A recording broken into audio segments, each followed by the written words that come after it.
국민들이나 특히나 은행분들, 더더군다나 이제 은행의 창구에서 직접 업무를 하신 분들께 여러 가지 불편과 어려움을 드려서 이 자리를 빌어 송구하다는 말씀.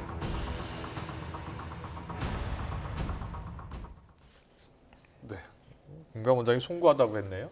네, 어제 이복현 금감원장이 18개 은행의 은행장들과 간담회를 가졌습니다. 이 만남 이후에 이제 기자들과 백브리핑을 했는데요. 이제 백브리핑이라고 하면 정식 브리핑과 달리 좀 이렇게 편하게 진행되는 이제 기자들이 자유롭게 질문하고 원장이 서서 이렇게 대답을 하는 방식이었는데 여기서 이제 고개를 두 차례 숙인 겁니다. 이렇게 실제로 고개를 숙인 건 아니고 사과를 한 거거든요. 한번 발언 직접 들어보시죠.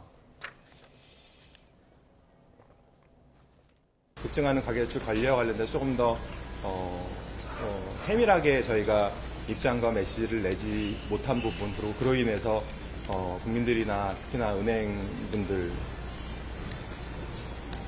더더군다나 이제 은행의 창구에서 직접 업무를 하신 분들께 여러 가지 불편과 어려움을 드려서 이 자리를 빌어 송구하다는 말씀과 죄송하다는 말씀 다시 올리겠습니다.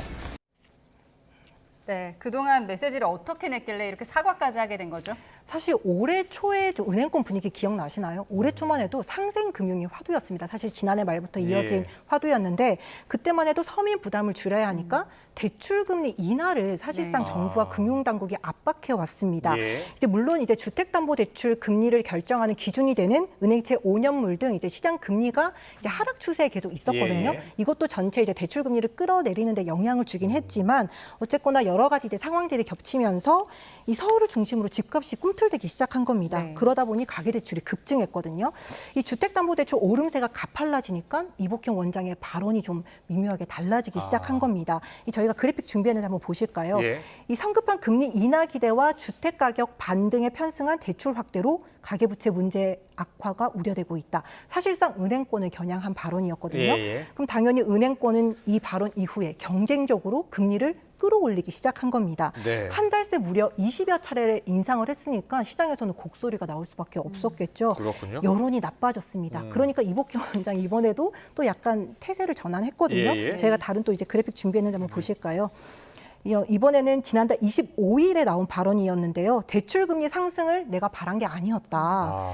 근데 이제 은행권이 대출금리 인상이라는 손쉬운 방법으로 대출 관리를 하려고 한다. 그러니까 우리가 금융당국이 은행권 개입을 좀 더 세게 해야겠다라고 사실상 으름장을 놨거든요. 은행권은 화들짝 놀랐겠어요? 네, 은행권이 화들짝 놀라서 금리 인상 대신 어떤 카드를 꺼내면 될까 이렇게 되게 고민을 한 겁니다. 고심 끝에 내놓은 게 이제 대출 최장 만기 이제 보통 50년까지 받을 수 있던 걸 30년으로 줄였고요. 유주택자 이제 집을 한 채라도 가진 사람은 수도권에서 집을 살 때 대출을 받을 수 없게 규제를 한 겁니다. 이렇게 하면 당연히 갑자기 대출이 막힌 사람들이 늘 거 아니에요. 그래서 시장 혼란이 커졌겠죠.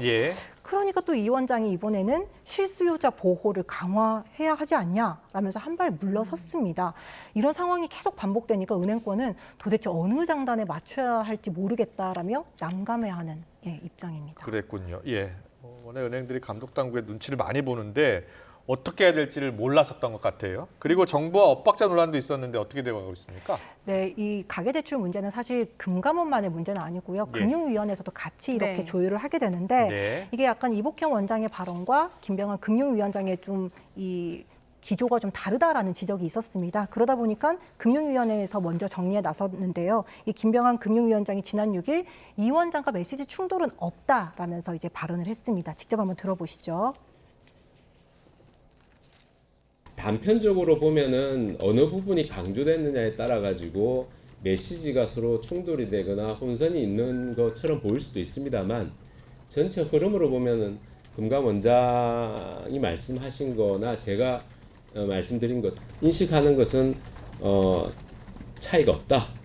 투기적이라고 생각되는 그러니까 꼭 필요하지 않은 수요부터 줄여나가는 방식으로 자체적으로 자율적으로 조치를 하는 것이 그게 어떻게 보면 필요하고 방금 이제 김 위원장 말에도 나왔지만 자율적으로 조치해 나가는 게 중요하다. 이렇게 은행의 자율의 방점을 찍었거든요. 사실 이 점에서 보면 그동안 이복현 원장과의 발언과는 좀 미묘한 차이는 있긴 합니다. 이복현 원장은 개입을 대놓고 말을 했었잖아요. 그러다 보니까 이복현 금감원장이 이 김 위원장 발언 이후에는 여기에 톤을 맞춰서 본인의 이제 발언도 좀 정리를 했는데 직접 한번 들어보시죠. 감독당국의 가계대출 규제는 기본적으로 준수해야 하는 최소한의 기준이며 은행이 각자의 리스크 관리 차원에서 자율적으로 강화해 나가실 필요가 있다고 생각합니다. 결국 다시 자율로 돌아온 거예요? 네, 일단은 그렇습니다. 예. 네. 또 지켜봐야 될 것 같습니다.